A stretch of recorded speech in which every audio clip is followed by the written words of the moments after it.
Ako ba yung gago after ako magbiro sa father ko na dapat may sweldo kapag magmamanage ng family business ang ate ko?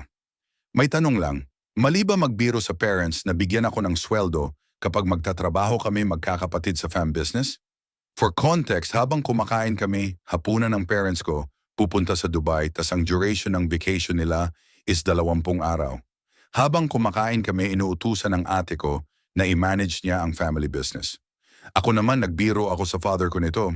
May sweldo ba kami niyan? Tas doon siya nagalit, tas sinabi niya, yung panahon nila ng lola mo.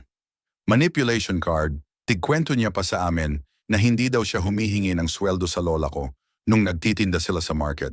Sa sobrang hirap nila dati, hindi siya humingi ng sweldo sa lola ko. Kailangan ko din ito dagdagan.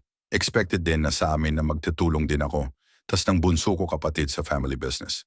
Sana may magsabi ng opinion nila dito kasi nararamdaman ko na parati ako mali kapag may nilalabas akong opinion.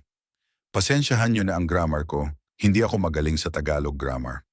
Gago ba ako dahil nagbiro ako father ko na gusto ko may sweldo?